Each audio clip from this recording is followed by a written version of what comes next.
1979 সালের পার্লামেন্টের 9 এপ্রিল আইন পাশ করেছিল, যেটাকে বলা হয় সংবিধানের 5ম সংশোধনী।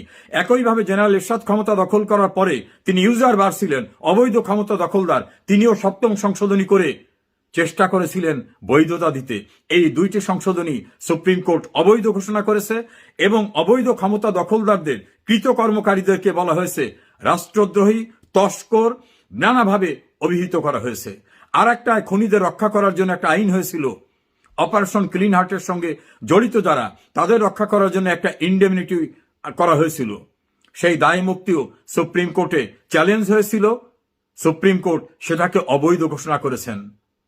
ফলে এই যে অবৈধ প্রক্রিয়ায় ক্ষমতা দখল, সাংবিধানিক সরকারকে উচ্ছেদ করা, ক্ষমতা দখলের জন্য নানা রকম রাষ্ট্রদ্রোহী সহ খুন খারাপি, অগ্নিসংযোগ, সন্ত্রাস, নৈরাজ্য, নাশকতার কাজ করা, এই সকল বিষয়কে বৈধতা দেওয়ার জন্য যতই চেষ্টা করা হোক না কেন, কোনোভাবে এটা করা সম্ভব হবে না।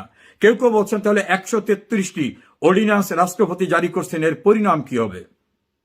একটা জিনিস হতে পারে, সেটা হচ্ছে যেগুলি ঘটে গেছে সেটাকে পাস্ট অ্যান্ড ক্লোজ চ্যাপ্টার, অর্থাৎ যা ঘটে গেছে সেটাকে কন্ডোন করা যেতে পারে, ক্ষমা করা যেতে পারে, মাফ করা যেতে পারে।